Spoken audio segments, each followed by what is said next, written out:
much does fear play into preventing us from grasping perspective, though? Oh no, fear is everything. Yeah, like if there was one concept that I would suggest to people to take a daily confrontation with, is fear. The problem with fear is that it lies, right? So fear tells you, hey, you know, if you say that to that girl, she's gonna know she has you, you know, and she'll never really be attracted to you if she knows how much you attracted to her. Don't say that, no. How we get her is when she walks by, ignore her.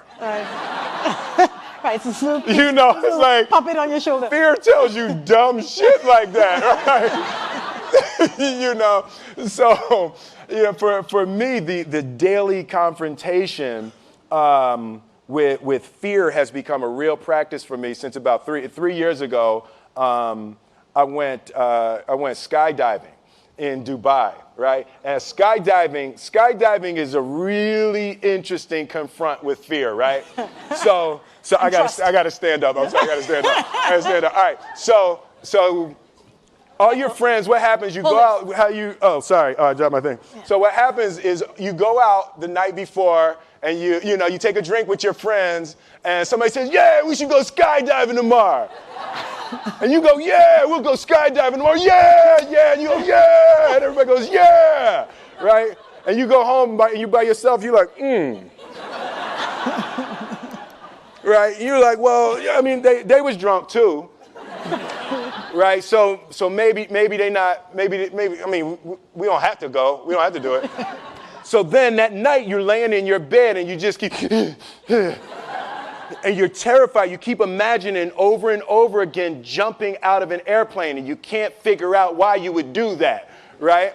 And you're laying there and you have the worst night's sleep of your life, but you still have the hope that your friends were drunk, right? So you wake up the next day and you go, down and you say where you were going to meet, and everybody's there. You're like, oh, shit.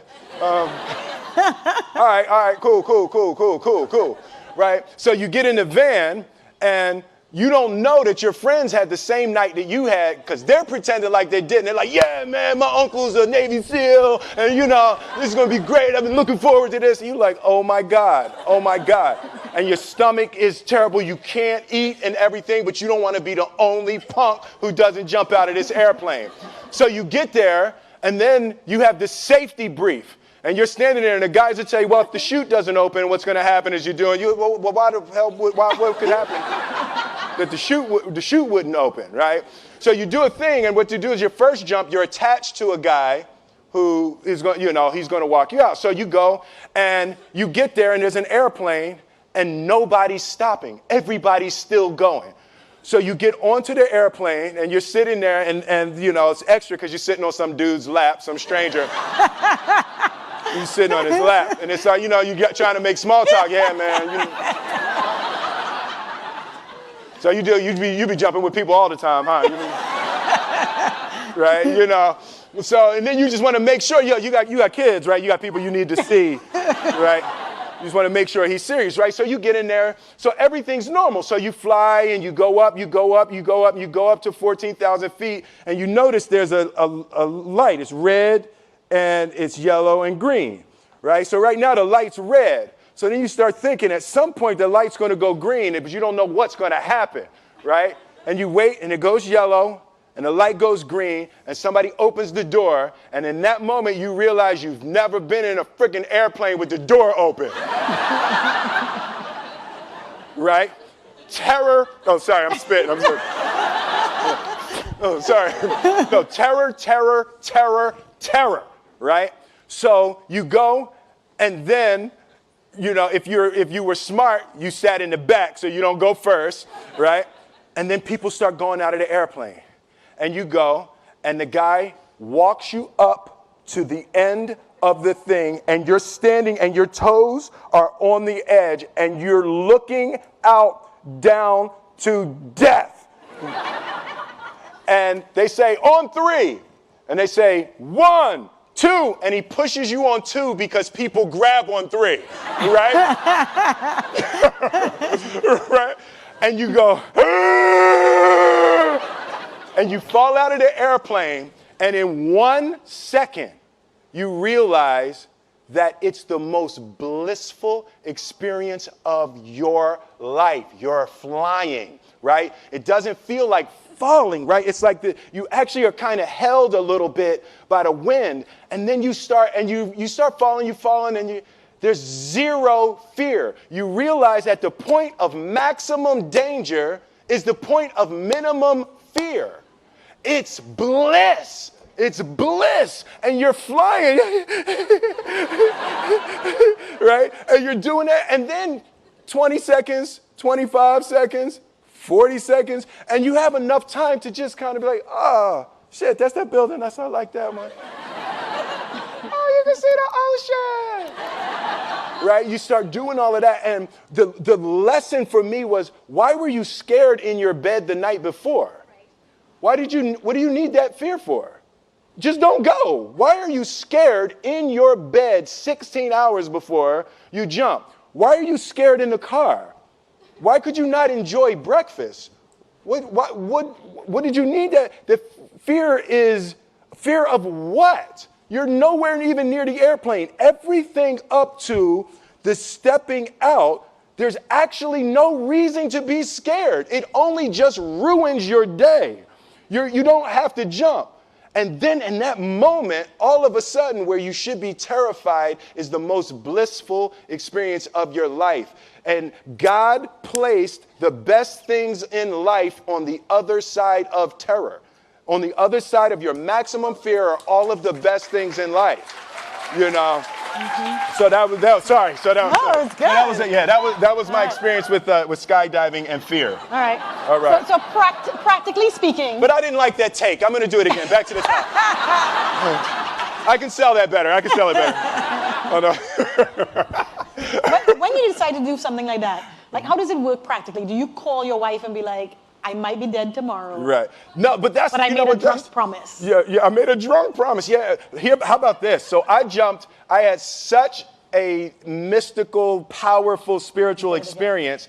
I flew home and got my sons, and I went back, and 10 days later, my sons jumped, right? Yeah. Now, that was a little different. Oh, see, that makes me stand up, right? Because I'm scared, right? So Jaden went first, right? Jaden wants to do everything first. So I'm sitting there and I'm like, yeah, my sons are going to have this crazy experience. And then Jaden went out of the airplane. And I was like, Then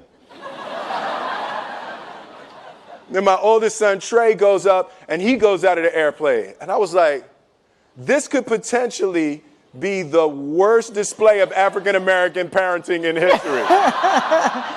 Right. I was like, both my sons just fell out of an airplane. Jumped. Right? Jumped.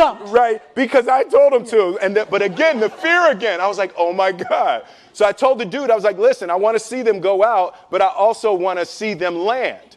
And he's like, no, it's cool. So this time we went out and we did the straight bullet, and I just went straight down past them.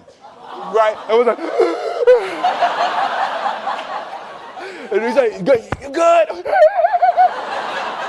Right, did the bullet straight past, pulled the chute late. Oh, sorry, this makes me spit. I'm sorry. Pulled the chute late, landed, and then videoed them coming down. But it was like, they had the same thing, the same experience with the fear. But that I'm telling you, the confrontation with fear is an absolute magical way of facing the things we have to do in this life. You know, forget security, live for experience, right? So with that, every morning when I get out of the bed, you know, I haven't fixed everything in the world yet, so there's always something to do. And in this film, I read an interesting quote for the Siddhartha Gautama, the Buddha. He said that good people have to get out of the bed every day and try to empty the ocean with a ladle, right? And I thought that was, you know, I knew that was profound, and I paused for a second, and I said, all right, what the hell is a ladle, right?